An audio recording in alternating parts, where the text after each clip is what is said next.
Okay, before you get a co-host, watch this video. Let's talk about it.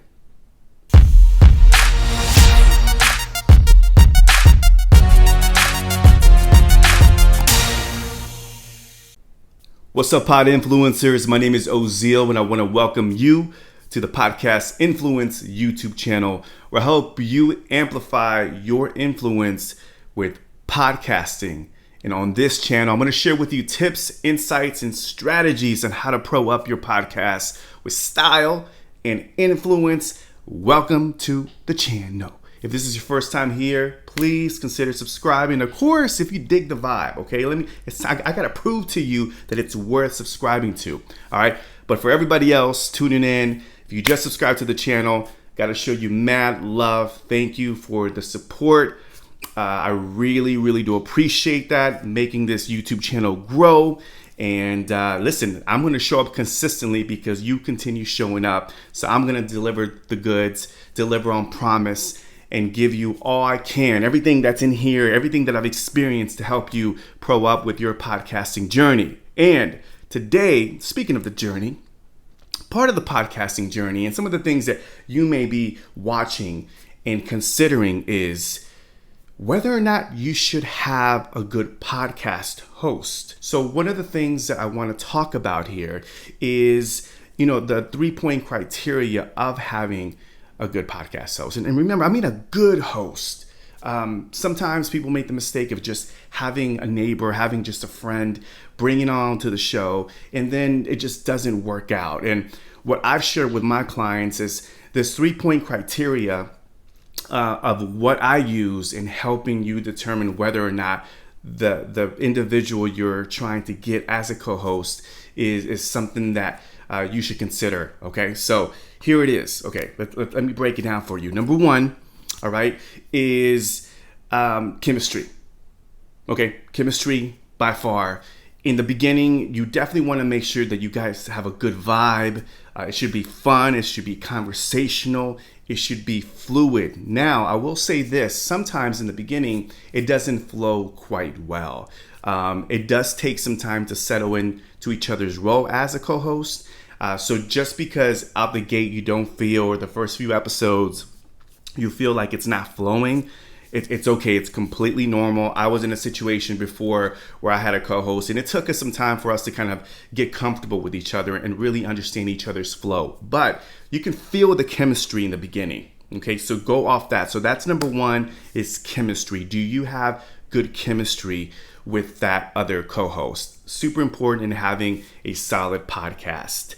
The second thing that I want to share with you is the dual scheduling. Now, one of the things about dual schedules is that could be challenging is that you really have to make sure that you are on schedule and y'all can commit realistically to a podcast schedule. So the challenge with two co-hosts is that, this individual may be super busy having a lot of domestic obligations, running a business, and then here you are, you may have a little bit more free time to be able to do it. So you want to make sure that you determine and get super honest and clear about scheduling and what does the scheduling look like moving forward.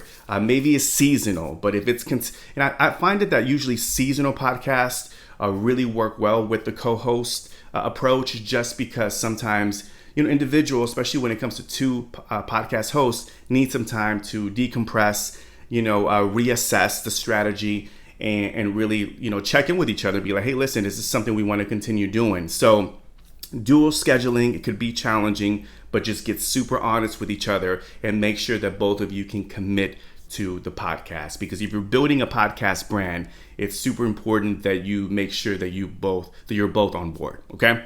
And number three is, respecting the balance of each other's roles.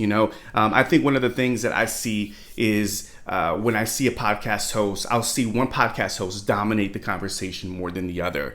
And I think it's important to point out that you want to make sure that you respect each other's flow. And even if in the beginning, you may have to have that discussion of like, okay, listen, you ask the first question, you lead off, you have the leading question, and then I'll come in with the next one. I think in the beginning, having some sort of structure will help kind of guide the flow and give it some structure.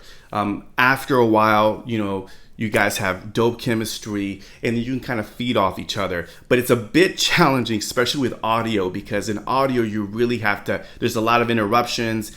With video, it's a little bit more simple just because you can kind of read off each other's cues, which can still be challenging, don't get me wrong. But in audio, you have to make sure that you pause and then you ask that question, but also respecting that there's another co-host asking questions as well. So it could be challenging. It does take some time, but I think that really having each other's, respecting each other's role is important, and making sure it's a balance and not one person is dominating the podcast, because you have a co-host for a reason, right?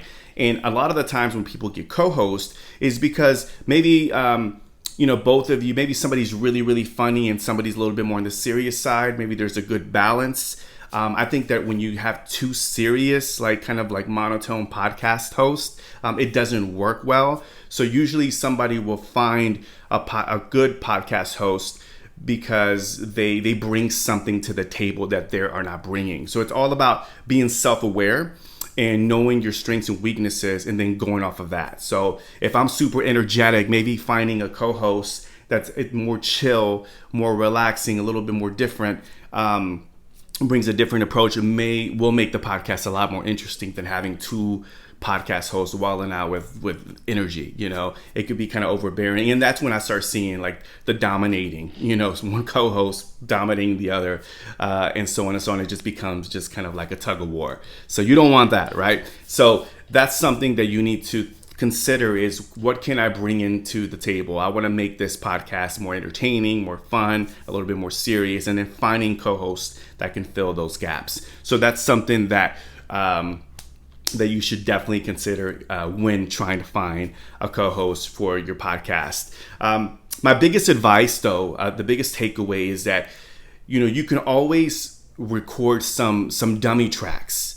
And that's kind of a word in the music world. It's dummy tracks are just basically recorded tracks, music tracks that are going to be used as a reference point. They're not the official tracks, right? And it just it's there to give you some feedback. So one thing that you can do is to record a few episodes with your co-host to just kind of get a good feel for it and get that feedback and make sure that it's flowing well, and somebody who's listening to it, and maybe have some friend who's honest listen to the track and give you some honest feedback in regards to the chemistry and the flow.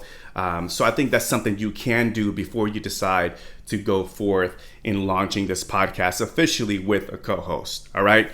That is pretty much it, guys. Hit me up in the comments section down below. Let me know the pros and cons. If you have a co-host, what are some of the things that you love about having a co-host? What are the challenging things about having a co-host? Leave it in the comments section below. I would love to hear from you. And of course, please hit subscribe and hit the notification button to be first in line for all the weekly podcast content, which right now is every Thursday. So be on the lookout for new content. Also subscribe to the email list down below. We also have a community on Facebook and also a mastermind group as well. So everything will be linked up in the show notes below. Thank you so much for tuning in. Hopefully this brought value to you. Until next time, peace and one love.